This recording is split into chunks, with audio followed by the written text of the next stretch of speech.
Hello बच्चों, कैसे हैं आप? क्या हाल चाल आपके?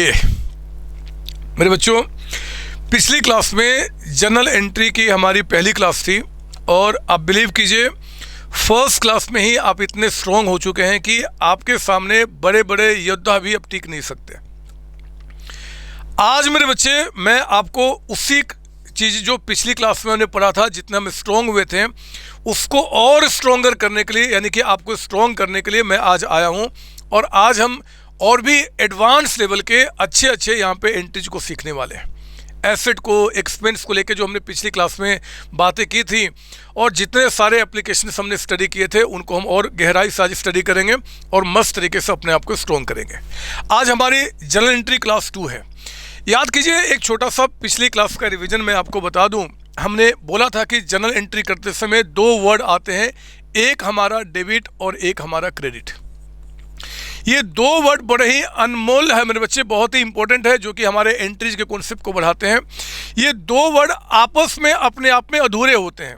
जब हम जनरल एंट्री पास करते हैं तो देखते हैं कि वर्ड एक्चुअली किसके साथ यूज किया जा रहा है। तो मैंने आपको पिछली क्लास में कहा था कि 2 नाम, एक हमारा एसेट और एक हमारा एक्सपेंस, इन 2 नाम में से कोई भी नाम अगर आपका इंक्रीज करता है, इनमें से कोई भी नाम अगर आपका इंक्रीज करता है तो इंग्लिश में हम इसको कहते हैं इंक्रीज। और जब हम अपने अकाउंटिंग लैंग्वेज में आते हैं तो हम इसको क्या बोलते हैं जी? बोलते हैं कि डेबिट हो गया, आपका डेबिट हो गया। इनमें से दोनों में से कोई भी नाम मेरे बच्चे अगर आपका डिक्रीज करता है, डिक्रीज, तो इंग्लिश में तो हम कहते हैं डिक्रीज, बट यहाँ पे अकाउंटिंग में क्या बोलते हैं उसको? क्रेडिट हो गया, क्रेडिट आपका हो गया। तो डेबिट क्रेडिट जो आपका मीनिंग था, इन दोनों वर्ड के साथ आपका दोनों इंक्रीज मतलब कि डेबिट और डिक्रीज का मतलब क्रेडिट होता है। अकाउंटिंग 5 वर्ड्स पे टिका हुआ है। अभी हमने 2 वर्ड को पकड़ा हुआ है, हमारा एसेट और एक्सपेंस। अभी कैपिटल लायबिलिटी और रेवेन्यू के साथ इनका क्या मतलब होता है वो आगे का विषय मेरे बच्चे। आज हम इन्हीं पे फोकस करेंगे। मैं आपको ये भी बता दूं, हमने बेसिक अकाउंटिंग टर्म में हमने पढ़ा था 2 वर्ड जो हमारे एसेट्स होते हैं और हमारे एक्सपेंस होते हैं, इनका इन डेप्थ मीनिंग मैंने आपको समझाया था। याद कीजिए, मैंने बताया था एसेट्स का मतलब होता है कोई भी ऐसा वैल्यू जिसका बेनिफिट आप फ्यूचर में लोगे, यानी कि जो भी कुछ आपको आने वाले फ्यूचर में बेनिफिट देगा वो सभी हमारे क्या होते हैं? एसेट होते हैं। हमारा machine, building, furniture, tools, equipment, ये कैलकुलेटर, ये मेरा रिमोट, ये आपको नहीं दिख रहा है मेरा कैमरा, यहाँ पे बोर्ड, ये सारे मेरे क्या है? एसेट है। क्योंकि जिस दिन आप अकाउंटिंग कर रहे हो अगर उसके बाद उनका बेनिफिट आपको मिलता है तो हम उसको एसेट बोलते हैं। एक्सपेंस का मतलब क्या होता है बच्चे? जिसका बेनिफिट हम ऑलरेडी ले चुके हैं, यानी कि एक ऐसा वैल्यू जिसका बेनिफिट आप ऑलरेडी ले चुके हैं। अगर आप बेनिफिट यहाँ पे ले चुके तो हम उसको क्या बोलेंगे? एक्सपेंस बोलेंगे। मैंने ये भी बताया था, इट डज नॉट मैटर, ये मैटर नहीं करता, it does not matter whether payment has been made और not, whether payment has been made और नॉट। आपने इनका पेमेंट किया है या पेमेंट नहीं किया, इससे कोई फर्क नहीं पड़ता मेरे बच्चे। एक्सपेंस का मतलब क्या होता है? बेनिफिट लेना। अगर हम किसी चीज़ का बेनिफिट ले चुके तो हमारा एक्सपेंस हो जाएगा। याद रखना, बेनिफिट लेना हमारा एक्सपेंस होता है और बेनिफिट आगे लूँगा तो हमारा एसेट्स होता है। इतनी सिंपल सी बात। आज मैं आपको बहुत अच्छी बातें करने वाला हूँ। जो चीज़ें हमने पिछली क्लास में सीखा था मेरे बच्चे, मुझे याद है, शायद आप भूल गए, पिछले क्लास में कॉन्सेप्ट बिल्डिंग क्वेश्चन के अंदर में 9 एग्जाम्पल हम लोगों ने किए थे। उसी 9 को आगे कंटिन्यू करते हुए आज आप पहले एग्जाम्पल नंबर 10 आप लिखना शुरू कीजिए, फिर आगे कंटिन्यू करेंगे। लिखो ना यहाँ पे 10th नंबर, आपका 10th नंबर क्या बता रहा है। आज मैं जो पिछली क्लास का जो था उसको थोड़ा शॉर्ट करूँगा क्योंकि मुझे आपको एडवांस करना है। कहता है कि फर्म परचेस्ड, लिखेंगे यहाँ पे firm purchased machine costing rupees, machine जिसकी machine costing rupees 2 lakhs and furniture costing rupees, वो फर्नीचर जिसका costing rupees 1 lakh and paid in cash, और ये सारा पेमेंट आपने क्या किया? कैश में कर दिया। आपने मशीन परचेज किया मेरे बच्चे 2 लाख का, फर्नीचर परचेज किया आपने 1 लाख का और कैश में पेमेंट कर दिया। सर बुक से क्वेश्चन नहीं कराओगे? आऊँगा ना, पहले कॉन्सेप्ट तो सीख लो, फिर बुक के एक एक कॉन्सेप्ट की प्रैक्टिस कराऊंगा जो मैंने बुक आपको दी हुई है। पहले इसको समझिए आप। फर्म ने मशीन परचेज किया 2 लाख का, फर्नीचर परचेज किया आपका 1 लाख का और आपने कैश में पेमेंट किया। मुझे बताओ, अगर मैं आपसे पूछूं कि यहाँ पे कौन कौन फर्म के बुक में क्या क्या आना क्या क्या जाना हो रहा है, तो आप बड़े आसानी से बता सकते हैं कि फर्म ने मशीन परचेज किया है, यानी कि फर्म का क्या हो रहा है जी, यहाँ पे इंक्रीज हो रहा है मेरे बच्चे, इंक्रीज इन मशीन। आप लिखिए मेरे साथ, सारी चीज़ें आपको लिखनी है। अगर आपने लिखना बंद कर दिया मेरे बच्चे तो समझो कि ख़त्म हो गया, क्योंकि लिखने का मतलब आपके दिमाग में सारी बातें छप रही हैं। इंक्रीज आपका मशीन हुआ कितने से? ₹2 लाख से। 2 लाख से मशीन आपका इंक्रीज किया, ठीक है। 2 लाख रुपये से आपका यहाँ पे मशीन इंक्रीज किया। और क्या हुआ? आपने फर्नीचर परचेज किया, तो आपके बिजनेस में यहाँ पे इंक्रीज हो रहा है इन फर्नीचर। आपके बिजनेस में आपका जो फर्नीचर है मेरे बच्चे वो भी इंक्रीज हो रहा है कितने रुपए से? 1 लाख रुपए से। और देखो ना, आपने कैश में पेमेंट कर दिया, तो कैश आपके बिजनेस से डिक्रीज कर गया, यानी कि decrease in cash. Decrease in cash हमारा कितने रुपए से हो रहा है? यहाँ पे 3 लाख से, क्योंकि 3 लाख का आपने पेमेंट किया है। ये हुआ आपका।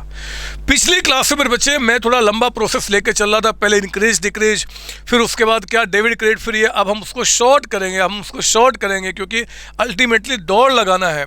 जल्दी से आप लोग मुझे बताइए, जल्दी से सारे बच्चे बताएं कि मशीन अगर आपका इंक्रीज कर रहा है तो इंक्रीज इन मशीन को हम अपने अकाउंटिंग में क्या बोलते हैं? मशीन में क्या हो रहा है? मशीन मेरे बच्चे आपका एसेट है, अगर ये इंक्रीज करेगा तो हम क्या बोलेंगे जी? डेबिट। तो मशीन को इंक्रीज, इंग्लिश लैंग्वेज में अकाउंटिंग में मशीन को क्या बोलेंगे जी? मशीन को डेबिट करना है हमने, मशीन डेबिट हो गया। फर्नीचर भी मेरे बच्चे आपका इंक्रीज कर रहा है, तो फर्नीचर को भी क्या करेंगे? हम डेबिट करेंगे, फर्नीचर आपका डेबिट हो गया। और कैश आपका डिक्रीज हो रहा है, कैश डिक्रीज हो रहा है। कैश हमारा क्या है? एसेट है, डिक्रीज होना क्या करेंगे? क्रेडिट करेंगे, तो हम क्या बोलेंगे? क्रेडिट आपका हो गया, क्रेडिट आपका हो गया।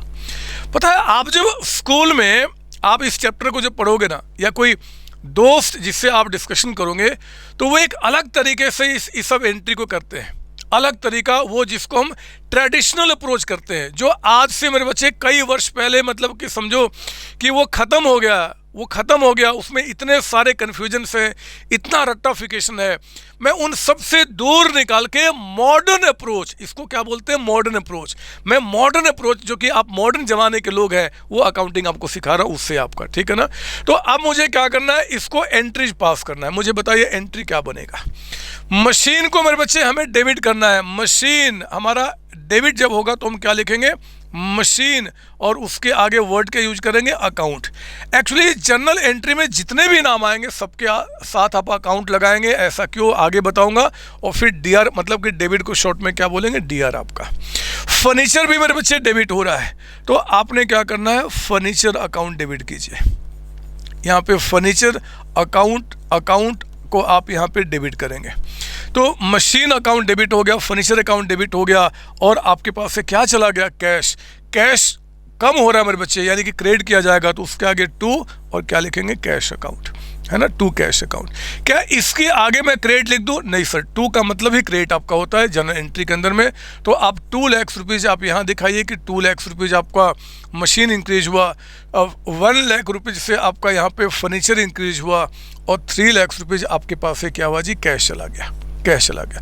तो ये काम आपका खत्म हो गया, एंट्री कंप्लीट हो गई, है ना। तो मेरे बच्चे आपको एंट्री में बस यही समझना कि किन किन आइटम्स का आना जाना हो रहा है उस ट्रांजैक्शन के अंदर में, उसको पहचानो, एंट्री पास करो, काम पूरा हो गया। आओ ना, एक और क्वेश्चन हम उठाते हैं, 11th क्वेश्चन आपका। इसको मिटा दूं मैं? इसको हो गया आपका? सर हो गया। तो मैं आपको इसको मिटाकर और मैं आपको लेकर आता हूँ 11th क्वेश्चन के पास। आपका 11th क्वेश्चन के पास आपने इसकी कॉपी कर लिया होगा, मैं अभी क्वेश्चन को नहीं हटा रहा। ये लिखिए 11th number, question number 11th कहता है 11th में फर्म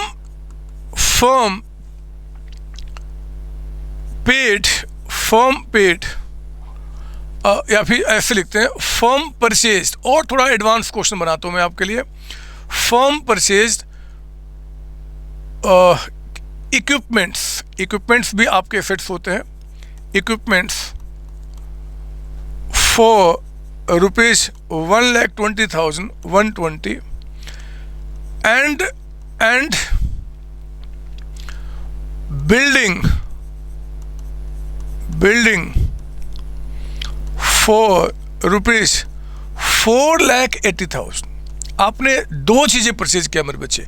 आपके पास इक्विपमेंट आया 120 का, आपके पास बिल्डिंग आया 480 का। तो जरा बताओ टोटल कितना आ गया? 6 लाख रुपीज। कहता है कि इसके आगे 4 पेज इतना, फिर इसी में लिख रहे हैं, इसी में कहता है कि firm paid ₹4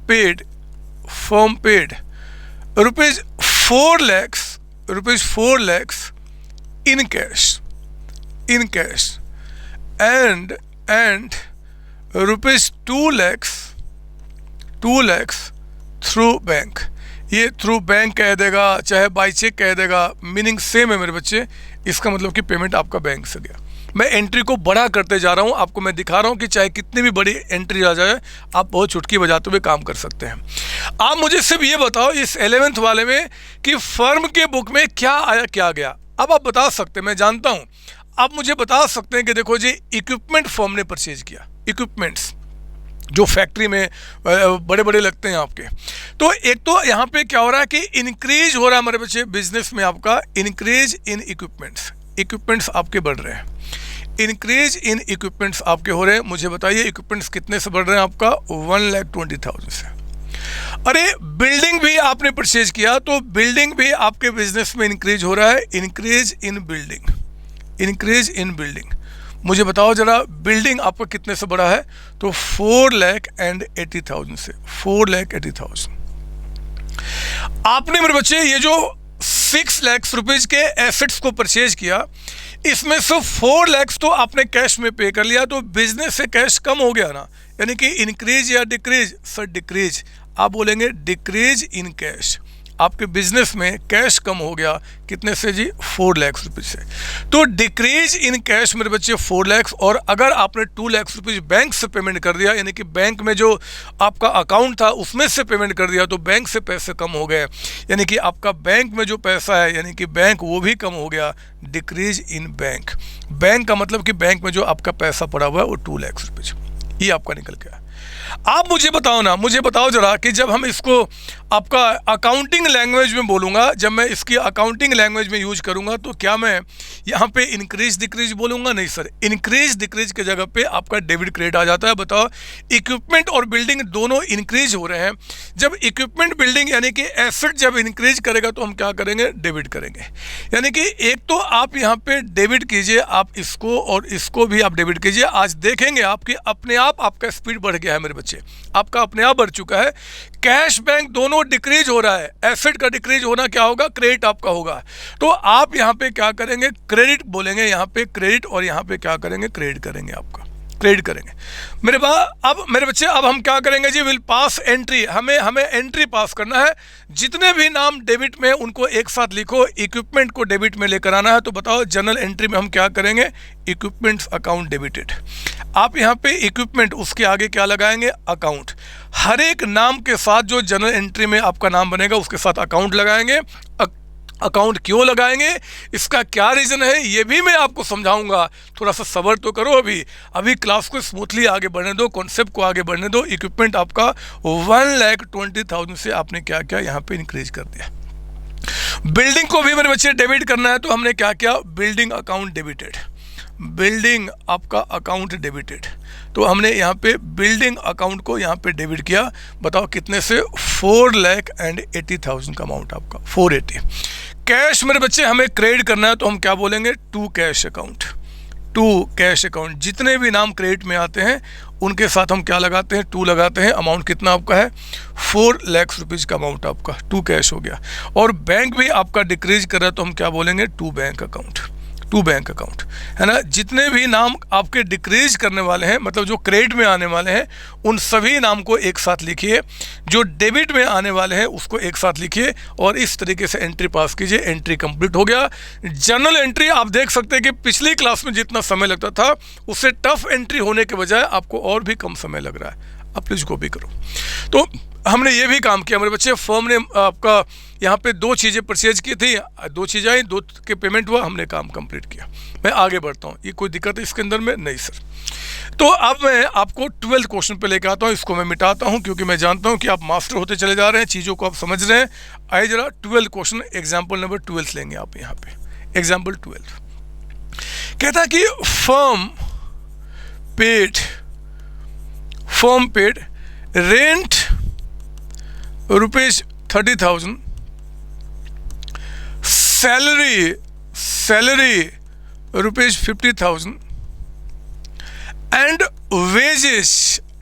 wages rupees 10,000 in cash आपका। मैं जानता हूं मेरे बच्चे, मैंने अभी चीजें आपको समझाई नहीं है, बट आपका दिमाग काम करना शुरू कर चुका है।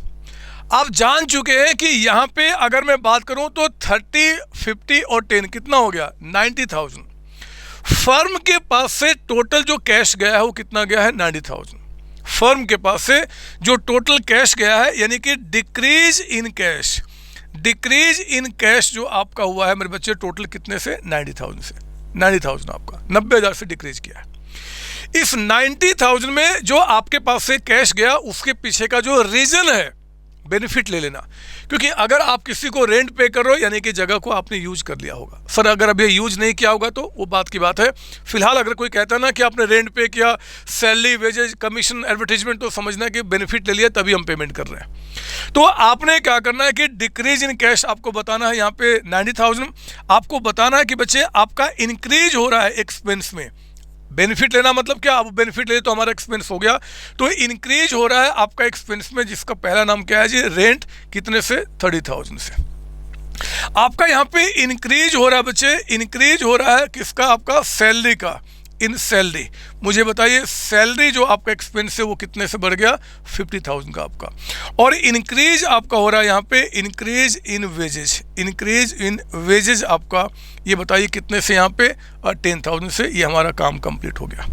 ये तो आपने इंग्लिश में बोला बच्चे, जो नॉर्मल लैंग्वेज होता है। मुझे बताइए ये जो इंक्रीज डिक्रीज है उसको हम अकाउंटिंग में कैसे बोलना शुरू करेंगे? कैश जो कि हमारा एसेट है, अगर वो एसेट आपका डिक्रीज करेगा तो हम क्या बोलेंगे जी? क्रेडिट। यानी कि इसको हमें क्रेडिट करना, हम क्या बोलेंगे जी? कैश हमारा क्रेडिट हो गया, कैश हमारा क्रेडिट हो गया। रेंट, सैलरी, वेजेस तीनों मेरे बच्चे आपके एक्सपेंस है, और एक्सपेंस का बढ़ना क्या होगा? डेबिट होगा। तो इन तीनों के आगे मैं क्या बोलूँगा? ये तीनों हमारे बिजनेस में क्या हो रहे हैं? डेबिट हो रहे हैं, डेबिट हो रहे हैं एंड डेबिट हो रहे हैं। पता है दूसरे बच्चे जिस तरीके से इस चैप्टर को पढ़ते हैं, आप कंप्लीटली उससे डिफरेंट पढ़ रहे हो। उनका कॉन्सेप्ट आज से 2 साल के बाद जितना स्ट्रॉन्ग होगा ना, उतना आज से 2 दिन के बाद आपका करके दिखाऊंगा। इस बात को देखो, ठोक के ऐसे बोलता हूँ, गारंटी के साथ। बस आपको मेरे साथ चलना है, इफ और दिमाग में लेके नहीं आना है। आप कितने स्ट्रॉन्ग होगे वो मैं आपको विश्वास दिलाऊंगा। तो ये हमारा यहाँ पे हो गया। अब इसी को मेरे बच्चे हमें जनरल एंट्री में कन्वर्ट करना है। कोई मुझे बताएगा कि जब मैं एंट्री पास करूंगा तो मैं डेबिट किसको करूंगा? इस 3 नाम को। इस 3 नाम में पहले किसको डेबिट करूं? कोई भी पहले, कोई भी बाद में कर सकते हो, आपकी मर्जी है। तो मैं पहले यहाँ पे लिखता हूँ रेंट, ये लीजिए रेंट, और इस नाम के आगे हम क्या लगाएंगे? अकाउंट, और इसके आगे हम लिखेंगे DR यानी कि डेबिट। सैलरी लिखो ना यहाँ पे, सैलरी अकाउंट आप यहाँ पे डेबिट करेंगे। और फिर आप डेबिट करेंगे किसको जी? वेजेज को। तो आप वेजेज अकाउंट को आप यहाँ पे डेबिट करेंगे, वेजेज अकाउंट को डेबिट। और जो कैश डिक्रीज हुआ मेरे बच्चे, उसको क्या करना है? क्रेडिट। तो हम क्या बोलेंगे? To cash account. बताओ, क्या सच बताओ, अपने दिल पे हाथ रख के बताओ, क्या आपको नहीं लगता क्या कि आपके अंदर में ऐसी शक्तियां आ चुकी हैं, ऐसी शक्तियां जो खुद आपको ये समझाने को तैयार है आज के बाद कि आपके अंदर में इतनी शक्तियां आ चुकी हैं, आप इतने स्ट्रांग हो चुके हैं कि बाकी बच्चे पता नहीं कहीं दिख ही नहीं रहे हैं। आपके अंदर में इतनी सारी शक्तियां आ चुकी हैं।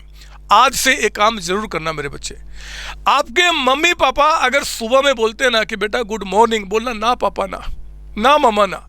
अरे एसेट और एक्सपेंस अगर इंक्रीज होगा ना तो मैं उनको डेबिट करूंगा, और अगर वो एसेट एक्सपेंस डिक्रीज होंगे ना तो मैं उनको क्रेडिट करूंगा। बस इतनी बात।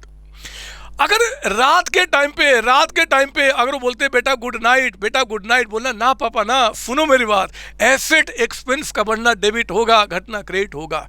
इतनी सी बात तो आपको दिमाग में रखनी है। एंट्री आपका मास्टर हो गया, ये काम पूरा हो गया। कॉपी कीजिए आप, तीनों नाम को डेबिट किया, to cash account 90,000, entry complete, ये भी काम पूरा हो गया। मैं दिखा रहा हूँ आपकी स्पीड कितनी ज़्यादा बढ़ चुकी है। और मैं अब चाहता हूँ कि आज इन सब के बाद अब आपके साथ मैं खेल खेलना शुरू करूँ, एक ऐसा खेल जिसमें सिर्फ और सिर्फ आपको मज़ा आएगा। मुझे मज़ा आए चाहे ना आए, लेकिन आपको बहुत मज़ा आने वाला, इस बात की गारंटी देता हूँ। हम लोग अकाउंट्स पढ़ेंगे नहीं, हम तो खेलेंगे। आओ ना, अगला एग्जाम्पल कौन सा नंबर था मैं भूल गया, कितने हमारे एग्जाम्पल हुए थे, लो भूल गया मैं। अच्छा आया, हमारे एग्जाम्पल हुए थे 12 ना। अब हम आएंगे 13th नंबर पे आपका। आइए 13th एग्जाम्पल पे आते हैं, 13th एग्जाम्पल पे। और इन दोनों वर्ड्स की अब मैं आपको कलाकारी यहाँ पर दिखाना चाहूँगा। 13th वर्ड्स के ऊपर में ये मिटेगा, यस। चलिए 13th लिखेंगे आप मेरे साथ। और मैं अब आपको कुछ सवाल जो आपके दिमाग में हो सकता है कि पिछली क्लास में चले होंगे, उनका जवाब देने की कोशिश करता हूँ एग्जाम्पल नंबर 13 के साथ। आपका 13 देखो, कहता है यहाँ पे, कहता मेरे बच्चे, ये एक टाइम पीरियड है। लिखना बंद करेंगे, यहाँ पे समझेंगे, फिर इसको मैं यहाँ पे क्वेश्चन के रूप में आपके पास लेकर आऊँगा। एक टाइम पीरियड है, मान लो ये टाइम पीरियड आपका अगस्त महीने का है। कोई भी महीना हो सकता है, कोई भी साल हो सकता है, फर्क नहीं पड़ता। मैंने फिलहाल अगस्त को ले लिया।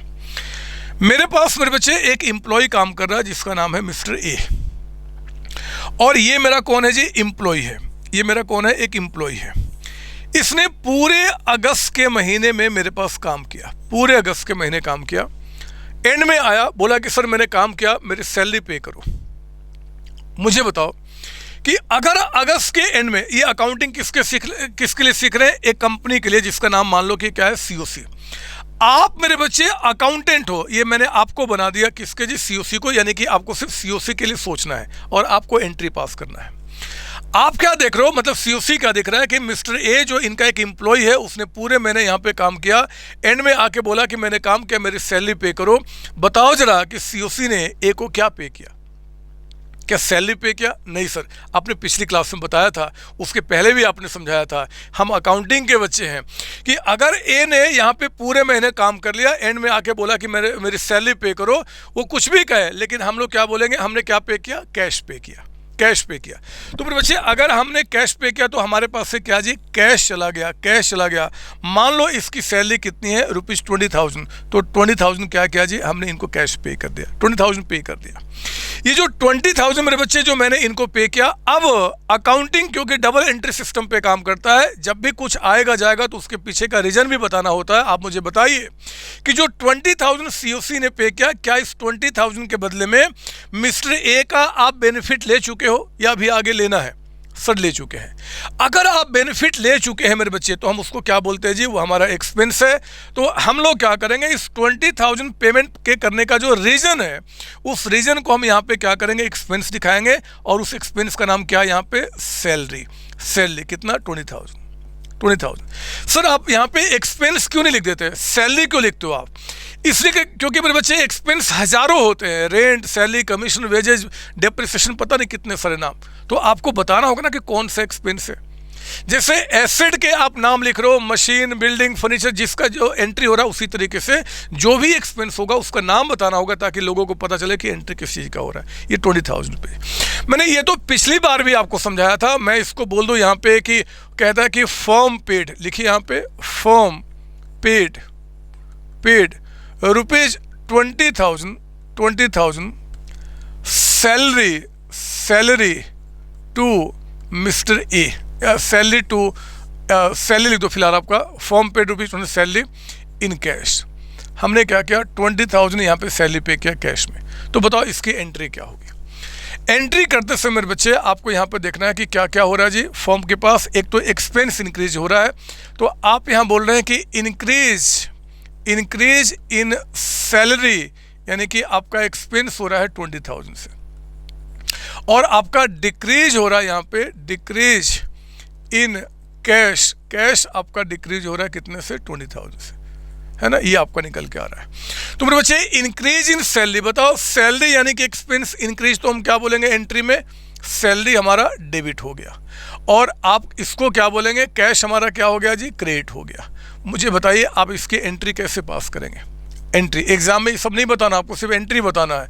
तो एंट्री में सैलरी को मेरे बच्चे हमें डेबिट करना है, तो विल डेबिट सैलरी अकाउंट। हर एक नाम के साथ हम क्या लगाएंगे, अकाउंट लगाएंगे। सैलरी अकाउंट डेबिटेड, कितना, 20,000।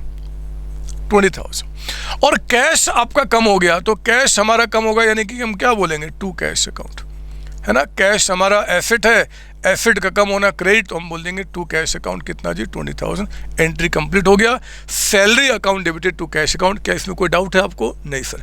तो प्लीज़ कॉपी कीजिए। फर्म ने अगर सैलरी 20,000 पे किया कैश में, तो ये एंट्री, सर ये एंट्री आपने पिछली क्लास में बताया था, आपने हमारा टाइम क्यों वेस्ट किया? ना मेरे बच्चे ना, टाइम वेस्ट नहीं कर रहा हूँ, मुझे इसका अगला कॉन्सेप्ट एक्चुअली आपको समझाना है। अगला कॉन्सेप्ट आप कॉपी करो, फिर मैं आगे दिखाता हूँ। हो गया सर, लीजिए मैं इसको हटाता हूँ और मैं आपको अगला कॉन्सेप्ट दिखाता हूँ। मैं सोचता हूँ कि इसको वाइट कर लूँ बोर्ड को, कलर को। उसके बाद अब देखो यहाँ पे लिखना फिर से बंद करेंगे, आप लिखना फिर से बंद करेंगे। महीना कौन सा है मेरे बच्चे? अगस्त का। महीना कौन सा? अगस्त का। और ये रहा हमारा यहाँ पे क्या जी, आपका टाइम पीरियड। मेरे पास एक एम्प्लॉय है जिसका नाम क्या है, मिस्टर ए। ये हमारा एम्प्लॉय है, एम्प्लॉय। और आप किसको रिप्रेजेंट कर रहे हो? सीओसी को। आप इसके अकाउंटेंट हो, आप इनके लिए पूरी अकाउंटिंग सीख रहे हैं आप। ए ने क्या किया, पूरे अगस्त के महीने में मेरे पास काम किया, पूरे महीने काम किया। और काम करने के बाद ए ने कहा कि देखो जी मैंने काम किया, मेरी सैलरी पे करो। इनकी सैलरी मेरे बच्चे पर मंथ कितने की थी? ₹20,000 थी। मान लो 20,000 इनकी पर मंथ की सैलरी थी। तो मैं यानी कि सीओसी ना इनको क्या करने वाला था, 20,000 अभी पे करने वाला था, पे करने ही वाला था। लेकिन उसी टाइम पे ए ने कहा सीओसी को रिक्वेस्ट करते हुए कि देखो अगला महीना जो है ना, अगला महीना वो सितंबर का है, अगला महीना सितंबर का है। और मिस्टर ए ने कहा कि देखो जी अगला महीना सितंबर का है, मुझे अगले महीने में ना कुछ अर्जेंट, कुछ पैसे की रिक्वायरमेंट है, कुछ पैसे की रिक्वायरमेंट है। उसने कहा कि मेरे एक दोस्त की शादी होने वाली है अगले महीने में, मुझे उसको कुछ गिफ्ट देना होगा, उसके लिए कुछ पैसे की एक्स्ट्रा रिक्वायरमेंट है। उसने यानी कि मिस्टर ए ने मुझसे यानी कि सीओसी से यहाँ पे रिक्वेस्ट किया कि देखो जो सितंबर की जो सैलरी है ना वो भी मुझे अभी पे कर दो, मुझे अभी पे कर दो, मैं अगले महीने आपके लिए क्या करूँगा, काम कर दूंगा। दोबारा सुनिए, मिस्टर ए जो मेरा एम्प्लॉय है उसकी पर मंथ की सैलरी कितनी है? 20,000। उसने एक महीना मेरे पास काम किया, इस काम करके एंड में मेरे पास आ गया, आके बोला कि देखो जी मैंने पूरे महीने काम किया, मेरी सैलरी पे कर दो। लेकिन उसने रिक्वेस्ट किया कि अगला महीना जो है ना, अगला महीना मुझे कुछ अर्जेंट, कुछ और भी पैसे की रिक्वायरमेंट है, तो आप एक काम करो, अगले महीने की सैलरी भी मुझे अभी पे कर दो, अभी पे कर दो, मैं अगले महीने काम करूँगा, फिर आप मुझे अगले महीना पेमेंट मत करना। मेरे बच्चे सीओसी ने इनकी बात मान ली। तो मुझे बताओ सीओसी ने मिस्टर ए को टोटल कितना पेमेंट किया होगा? 20,000 अगस्त वाला एंड 20,000 सितंबर वाला, यानी कि टोटल 40,000 यहाँ पे मेरे बच्चे सीओसी के पास से कैश चला गया। कैश क्या होता है जी? एसेट। जो 40,000 का क्या हुआ कि सीओसी ने पेमेंट कर दिया 40,000। लेकिन मुझे बताओ जरा कि चलो ए ने यहाँ पे आपका सिर्फ अगस्त के महीने में काम किया है, अभी अगले महीना काम नहीं किया है। फर्म ने क्या किया? 40,000 पे किया। ठीक है, मुझे बताओ कि इस डेट पे सीओसी अपना एक्सपेंस कितना रिकॉर्ड करेगा? आप जानते हैं मैंने क्या बताया कि 40,000 सीओसी ने उनको पे किया 20 अगस्त का, 20 सितंबर का। अगस्त का महीना गुजर गया, सितंबर का महीना अभी आगे आने वाला है। मैं पूछता हूं कि यहाँ पे अगर आपको एंट्री पास करना है तो आप बताओ 40,000 जो आपने कैश पे किया उसमें से एक्सपेंस कितना रिकॉर्ड होगा? आप जानते हैं मेरे बच्चे एक्सपेंस का मतलब होता है बेनिफिट लेना, बेनिफिट लेना।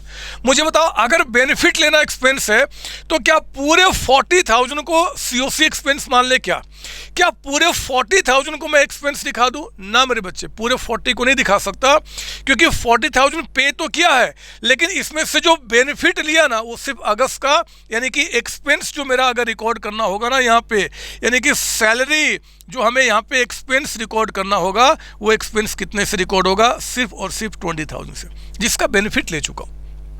जिसका बेनिफिट ले चुका हूं। जो 40,000 पे किया था उसमें 20,000 का बेनिफिट ले चुका हूं। 20 का बेनिफिट अभी मैं लूंगा, आगे लूंगा, फ्यूचर में लूंगा। मुझे बताओ, जिसका बेनिफिट मुझे अभी फ्यूचर में मिलेगा, जिसका बेनिफिट मुझे फ्यूचर में मिलेगा, क्या वो आपका एक्सपेंस होगा कि एसेट होगा? सर वो एसेट होगा, यानी कि जो भी पेमेंट मैंने अगले महीने का किया ना बच्चे, अगले महीने का जो पेमेंट किया है उस अमाउंट को मैं यहाँ पे एक्सपेंस नहीं, मैं उसको यहाँ पे एसेट दिखाता हूँ और उसको सैलरी में नहीं बोलता। पता मैं क्या बोलता हूँ? उससे बोलता हूँ प्रीपेड सैलरी। मैं क्या बोलता हूँ जी? Prepaid salary. प्रीपेड यानी कि एडवांस में पे किया वो सैलरी, और ये हमारा एक्सपेंस नहीं है, ये हमारा क्या है जी? एसेट है। कितने का? 20,000 का। 20,000 का। समझो इस बात को।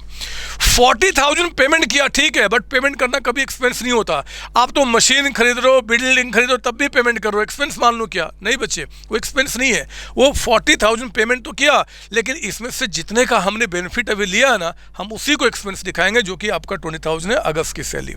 जो सितंबर का पेमेंट कर दिया, जिसका बेनिफिट अभी आगे मैं लूंगा, उसको एसेट के रूप में दिखाऊंगा और मैं क्या बोलूंगा? प्रीपेड सैलरी आपका। तो देखो यहाँ पे आपका, अब क्वेश्चन एग्जांपल नंबर 14 लिखिए। इसको क्वेश्चन कैसे बोल रहा है? क्वेश्चन बोलता है कि firm paid rupees 40,000 salary to its employees out of which rupees 20,000 is for next या फ्यूचर पीरियड। बिल्कुल आपको ध्यान से देखना है। फ्यूचर पीरियड आपका, वो आपको कुछ भी कह दे, वो किसी तरीके से लैंग्वेज यूज करे, firm paid 40,000 cash to its employees for salary, या फर्म पेड सैलरी 40,000 एम्प्लॉय, आप उसके चक्कर मत पड़ना। आप अपने डेफिनेशन पे पुट करना अपने दिमाग को कि जितने का हम बेनिफिट ले चुके वही एक्सपेंस बोलेंगे। यहाँ पे मेरे बच्चे फर्म ने 20,000 सैलरी पे किया, ठीक है, तो हमने मान लिया कि ठीक है जी, पूरा का पूरा करंट ईयर का है, उसको एक्सपेंस दिखा दिया। जब वो कुछ क्लियरिटी देगा कि इसमें से इतना नेक्स्ट ईयर का है, तो हम उसको एसेट्स के रूप में दिखाएंगे। अब मुझे बताओ जरा, मैं यहाँ पे इसको कैसे इंटरप्रेट करूंगा? कैश कितना चला गया? 40,000। तो आप कहेंगे यहाँ पे डिक्रीज इन कैश जो कि आपका एसेट है मेरे बच्चे, वो डिक्रीज हो गया कितने से? आपका 40,000 से आपका, है ना। फिर आपका इंक्रीज हो रहा है, इंक्रीज इन सैलरी, आपका सैलरी बढ़ रहा है। सैलरी हमारा क्या है जी? एक्सपेंस। यहाँ पे एक्सपेंस आपका कितने से? 20,000 से आपका 20,000। और जो आपका प्रीपेड सैलरी है, मैंने बेसिक अकाउंटिंग में बताया बच्चे, प्रीपेड सैलरी क्यों बोलते हैं? जिसका भी बेनिफिट आपको फ्यूचर में लेना, हम उसको क्या करते हैं? Prepaid salary. पहले जो पे कर दिया, एडवांस में जो पे कर दिया, तो आपका हम क्या करेंगे? एक तो इंक्रीज इन सैलरी बताएंगे, और एक बताएंगे हम लोग क्या यहाँ पे? Increase in prepaid salary. Increase in prepaid salary. और प्रीपेड सैलरी हमारा क्या यहाँ पे? एसेट आपका है, एसेट है। कितने से? 20,000। इसको मिटा दो मैं, यहाँ पे थोड़ी क्लियरिटी आ जाएगी। तो आपका यहाँ पे 20,000 क्या जी? प्रीपेड सैलरी आपका 20,000, है ना। ये हमारा निकल के आया। बिल्कुल समझना है कि जिसका बेनिफिट अभी आगे आपको लेना है, हम उसको एसेट बोलते हैं। तो मेरे बच्चे, आप मुझे बताइए कि कैश आपका डिक्रीज हो रहा है। कैश यानी कि जब एसेट आपका डिक्रीज होगा तो क्या करेंगे? क्रेडिट। तो आप यहाँ बोलेंगे ये आपका क्रेडिट किया जाएगा, कैश आपका क्रेडिट हो गया। एक्सपेंस आपका इंक्रीज हो रहा है, एक्सपेंस का इंक्रीज करना क्या बोलेंगे हम? यहाँ पे डेबिट हो गया, तो हमें इसको डेबिट करना होगा जर्नल एंट्री में। और प्रीपेड सैलरी जो हमारा एसेट है वो भी इंक्रीज कर रहा है, क्योंकि अभी आगे हमें बेनिफिट लेना है, तो हम इसको भी क्या करेंगे? डेबिट करेंगे। एसेट बढ़ रहा है ना, हमें अभी उसका बेनिफिट आगे लेना है ना। तो जो भी चीज़ आपका इस तरीके से निकल के आएगा। मुझे बताओ, इसको एंट्री में कन्वर्ट करना, मैं एंट्री कैसे पास करूंगा? तो इसकी एंट्री क्या बनने वाली है? एंट्री कीजिए, डेबिट किसको करना है? सैलरी को। तो सैलरी अकाउंट को आप यहाँ पे डेबिट करेंगे, सैलरी अकाउंट डेबिटेड। अगर ये क्लास आप YouTube पे मेरा देख रहे हैं और अगर आपने बेसिक अकाउंटिंग टर्म्स नहीं पढ़ा है, तो मेरे बच्चे आपने उसको पढ़ लेना है। और अगर आप मेरी पेड क्लासेज में इस क्लास को देख रहे हैं, तब तो आप सीक्वेंस में चलिए रहे, तब तो कोई दिक्कत नहीं है। सैलरी अकाउंट आपने डेबिट किया, आपने डेबिट करना है किसको जी? प्रीपेड सैलरी को, प्रीपेड सैलरी। तो प्रीपेड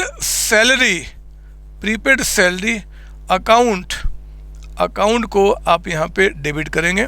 अकाउंट डेबिट करेंगे, और कैश को मेरे बच्चे आपको क्रेडिट करना है, तो हम क्या बोलेंगे, to cash account, to cash account आपका, टू कैश अकाउंट। तो सैलरी हमने एक्सपेंस कितना दिखाना है, 20,000, जितने का हमने बेनिफिट ले लिया है, जिसका बेनिफिट अभी आगे आपको फ्यूचर में लेना है, यानी कि 20,000, और हमने 40,000 का अमाउंट यहाँ पे क्या कीजिए, आप यहाँ पे रिकॉर्ड कीजिए, to cash account, entry complete हो गया। बिल्कुल क्रिस्टल क्लियर कॉन्सेप्ट होना चाहिए। आप जिस दिन मेरे बच्चे आइटम्स को ढूंढ लिया आपने कि कौन कौन से आइटम के बीच में क्या क्या लेन देना, जो कि चुटकी के खेल बनने वाला आपके लिए, तो उसके लिए फिर कहीं कोई दिक्कत नहीं होगी। परेशानी तब होती है जब बच्चे इसको समझने की कोशिश नहीं करते और रटना शुरू करते हैं।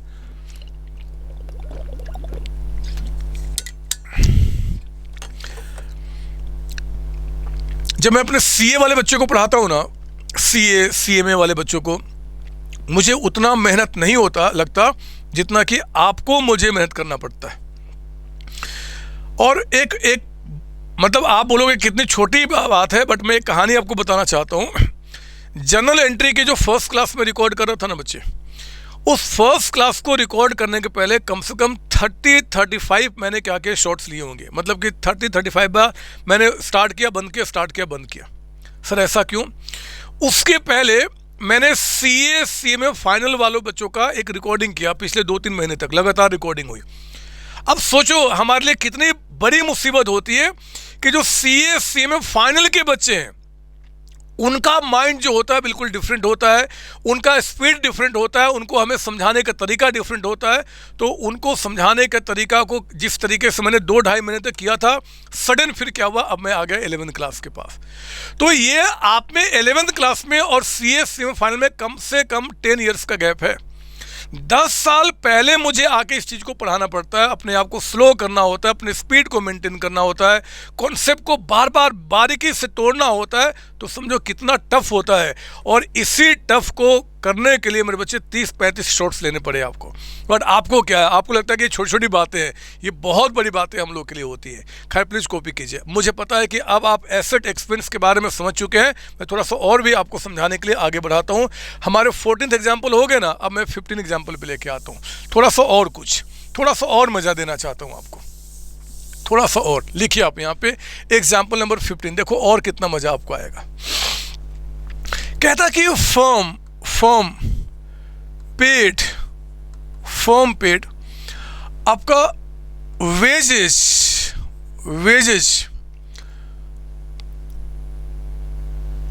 Of ₹70,000 to its workers. जो इनके वर्कर्स है ना, बहुत सारे रहे होंगे, उन सबको मिला के 70,000 का हमने वेजेस पे किया था। कहता कि आउट ऑफ विच जिसमें से कहता है कि ₹20,000 पेड इन एडवांस। लो, कहता है कि हमने जो 70,000 का यहाँ पे पेमेंट किया ना बच्चे, उस 70,000 में 20,000 कहता है कि एडवांस पेमेंट है। अब हम क्या करें? पहले तो वर्कर्स को हमने पेमेंट कर दिया ना। जब वर्कर्स को पेमेंट कर दिया है तो अब उनका नाम तो नहीं आएगा ना बच्चे, उनका नाम तो हम नहीं लिखेंगे। तो हम लोग क्या करेंगे जी, जरा जल्दी से बताओ यहाँ पे क्या हो रहा है। फर्म ने वेजेज पे किया 70,000। अब 70,000 आपने कैश से पे किया है कि बैंक से पे किया, आपको नहीं बता रहा है। तो हम छोटे बच्चे हैं ना, वो जनरली एज्यूम करते हैं कि पेमेंट कैश में हुआ होगा, ना बताए तो। अगर बैंक से पेमेंट होगा तो साफ साफ बताएगा, बैंक या चेक, ना तो सब कुछ आप कैश में मानते हैं। तो फिर बच्चे आपने 70,000 जो वेजेज पे किया, तो एक अब क्या बोलेंगे जी कि हमारे पास से कैश गया, यानी कि डिक्रीज हुआ इन कैश, है ना, डिक्रीज इन कैश आपका 70। अब आपका दिमाग इस बात को इंटरप्रेट करना शुरू कर दे। जो 70,000 मेरे बच्चे डिक्रीज हुआ, 70,000 जो आपने पे किया वर्कर्स को, उसमें कहता है कि 20,000 क्या है, एडवांस पेमेंट आपका है, जिसका बेनिफिट अगले साल लेंगे। तो जिसका बेनिफिट इस साल ले लिया वो आपका 50 है, जो हमारा एक्सपेंस है। तो आप इंक्रीज इन एक्सपेंस जो बताएंगे, इंक्रीज इन एक्सपेंस का नाम क्या है, वेजेज जो हमारा एक्सपेंस है मेरे बच्चे, वो कितने से इंक्रीज हुआ, 50,000 से। और जिसका बेनिफिट अभी आगे लेंगे, यानी कि वो प्रीपेड, इंक्रीज इन आपका क्या है, वो प्रीपेड वेजेज, प्रीपेड एडवांस में जो हमने पे किया है, ये हमारा क्या होता है, एसेट होता है, क्योंकि इसका बेनिफिट अभी हमें लेना है। वो कितना आपका 20,000 का अमाउंट आपका। तो 70,000 कैश चला गया, 50,000 हमारा एक्सपेंस हो गया, 20,000 हमारा एसेट्स हो गया, है ना। बताओ एंट्री क्या होगा। आप जानते हैं कि कैश हमारा एसेट है, डिक्रीज करना मतलब क्रेडिट करूंगा। यहां मेरे बच्चे वेजेज हमारा एक्सपेंस है, इंक्रीज करना यानी कि हम क्या करेंगे, डेबिट करेंगे। और प्रीपेड वेजेज भी हमारा एसेट है, बढ़ना क्या करेंगे, डेबिट करेंगे, क्योंकि एसेट और एक्सपेंस दोनों का बढ़ना आपका डेबिट होता है। जल्दी से बताइए एंट्री क्या बनने वाला है। एंट्री में आप यहाँ पे करने वाले हैं वेजेज अकाउंट डेबिटेड। आप यहाँ पे करने वाले हैं वेजेज अकाउंट डेबिटेड। डेबिट कितना जी, 50,000। प्रीपेड वेजेज, प्रीपेड जिसका पेमेंट हमने क्या किया जी, कर तो दिया बट बेनिफिट अभी लेना बाकी है, तो प्रीपेड वेजेज उसको हम अकाउंट्स में दिखाते हैं।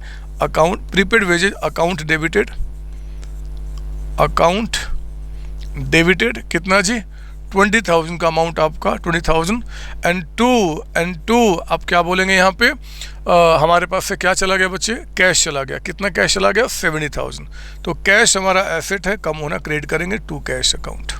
टू कैश अकाउंट आपका 70,000। एंट्री हमारी यहाँ पे कंप्लीट हो गई। प्लीज कॉपी कीजिए आप यहाँ पे।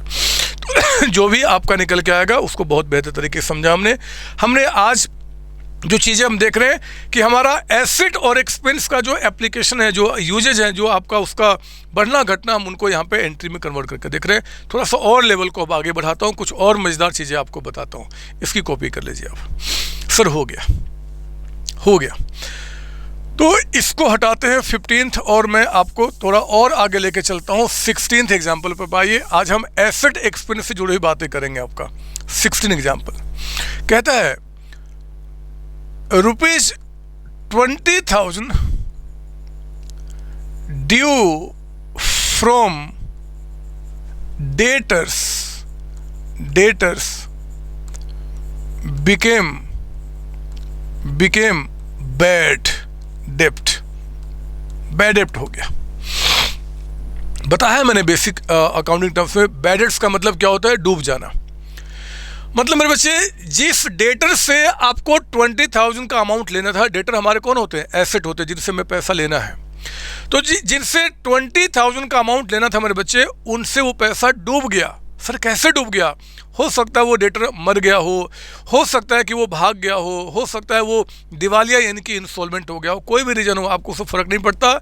लेकिन मेरे बच्चे कहता है कि जिससे 20,000 आपसे लेना था वो क्या हो गया, बैड डेप्ट हो गया, वो पैसा डूब गया। बताओ एंट्री क्या होगा। आपको वो दो चीज़ समझना है।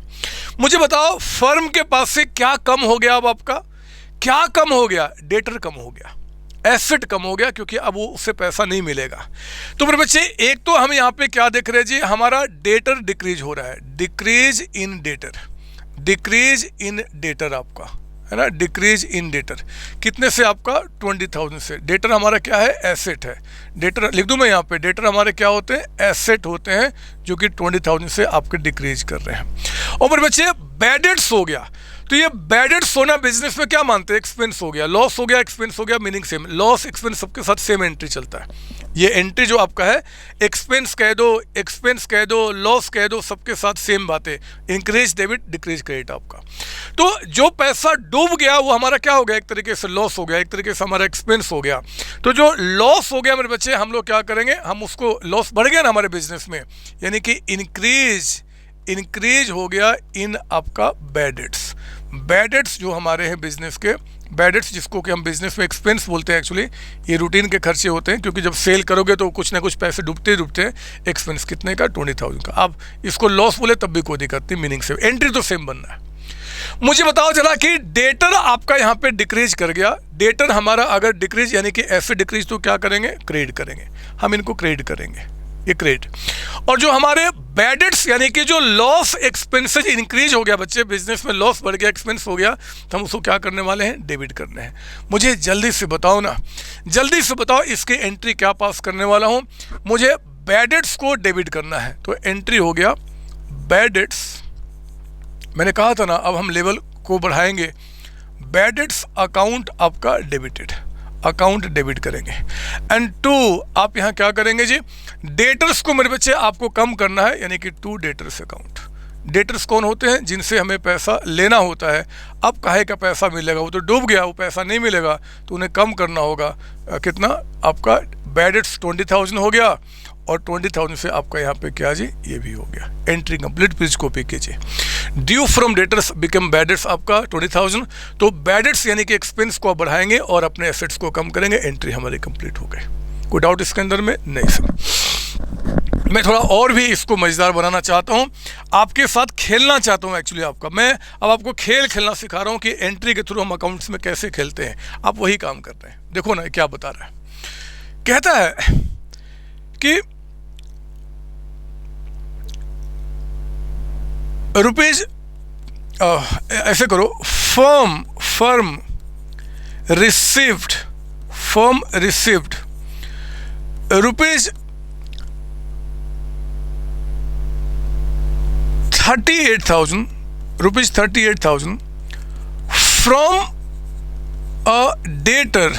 from a debtor of rupees 40,000 in full settlement।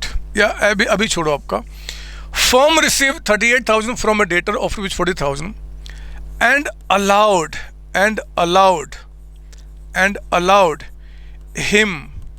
him discount of rupees 2,000। ये आपका बोलता है, बताओ क्या सर एंट्री टफ होती जा रही, काहे का टफ बदमाश।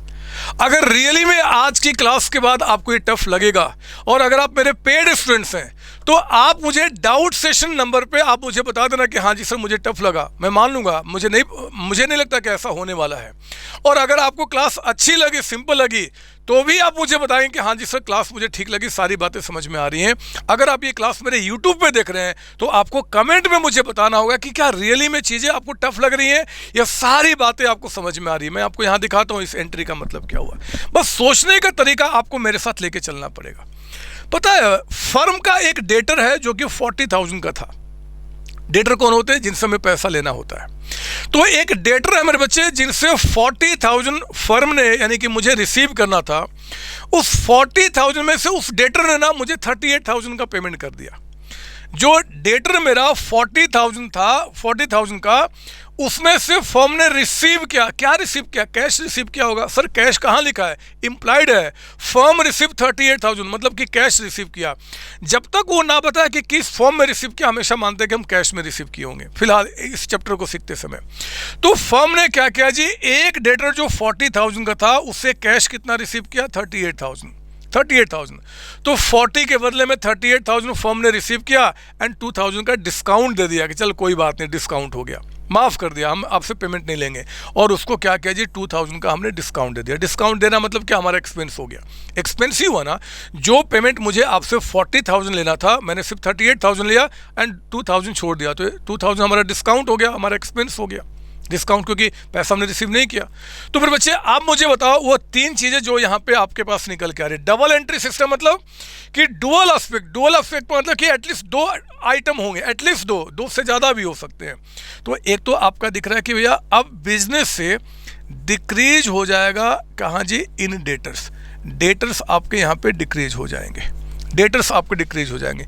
कितने से डेटर्स कम हो गए? 40,000 से। लेकिन मेरे बच्चे आपके पास कैश इंक्रीज, उन्होंने जरा बताओ कि आपको कैश उन्होंने कितना दिया है? कैश उन्होंने कितना दिया है? 38,000। तो आपके बिजनेस में फर्म के पास क्या होगा? 38,000 कैश आ जाएगा। 40 के बदले में 38 का पेमेंट आना, 2,000 का डिस्काउंट दे देना। डिस्काउंट हमारा एक्सपेंस है, तो इंक्रीज आपका हो रहा है यहाँ पे क्या जी, इंक्रीज इन डिस्काउंट। डिस्काउंट मेरे बच्चे हमारा एक्सपेंस है, और ये कितना आपका? 2,000 का अमाउंट आपका, 2,000 का है ना। तो ये हमारे पास क्या हुआ? इम्पैक्ट निकल के आया। अब बोलता है कि आप इसकी एंट्री पास करो।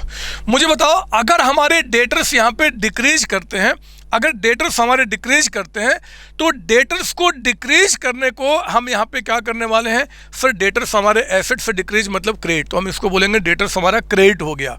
डेटर्स हमारा क्या हो गया? क्रेडिट हो गया, है ना। कैश बढ़ रहा है मेरे बच्चे, तो कैश बढ़ना मतलब क्या हो गया? ये डेबिट आपका हो गया। और आपका डिस्काउंट बढ़ रहा है, डिस्काउंट यानी कि एक्सपेंस, तो हम क्या करेंगे? इसको डेबिट करेंगे। आपका एंट्री पास कीजिए, बताइए एंट्री क्या निकल के आने वाली है। हम लोग कैश को डेबिट करने वाले हैं, तो हम यहाँ पे कैश अकाउंट को कैश अकाउंट को यहाँ पे हम डेबिट करेंगे, कैश अकाउंट डेबिटेड। डिस्काउंट भी इंक्रीज किया मेरे बच्चे, डिस्काउंट हमारा एक्सपेंस है, एक्सपेंस करना, इनको भी डेबिट किया जाएगा। तो डिस्काउंट अकाउंट को हमने यहाँ पे क्या किया, डेबिट किया। एंड टू हम यहाँ पे क्या करेंगे जी, कैश डिस्काउंट, और उसके बाद क्या करेंगे, डेटर्स हमारे यहाँ पे क्रेडिट किए जाएंगे, यानी कि टू डेटर्स अकाउंट है ना। तो टू डेटर्स अकाउंट को हम यहाँ पे रिकॉर्ड करेंगे, टू डेटर्स अकाउंट है ना। डेटर्स डिक्रीज कर रहे हैं। कैश कितने से इंक्रीज कर गया, 38,000। डिस्काउंट कितना आपका हो गया, 2,000। और डेटर्स आपके पास से कितने से कम हो गए, 40,000 से। एंट्री हमारी यहाँ पे कंप्लीट हो गई और काम पूरा आपका हो गया। अब किसी तरीके की एंट्री उठाओ ना, किसी तरीके की एंट्री आपको, अगर बेसिक अकाउंटिंग टर्म्स में जो वर्ड्स हमने बताए थे उन पे अगर कमांड आपको है, जो कि आसानी से होगा क्योंकि वहाँ पर हमने कोई रटा नहीं है, हर एक चीज़ को समझा हुआ है।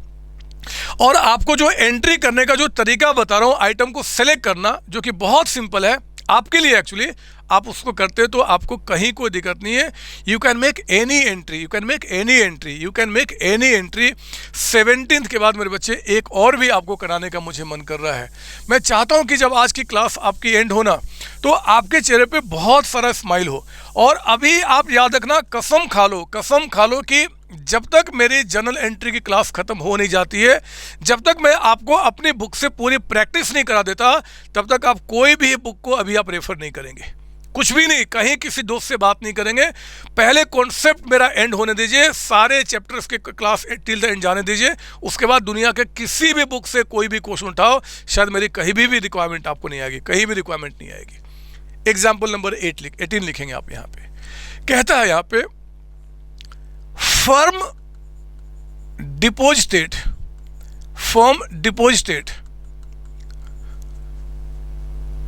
कैश ₹50,000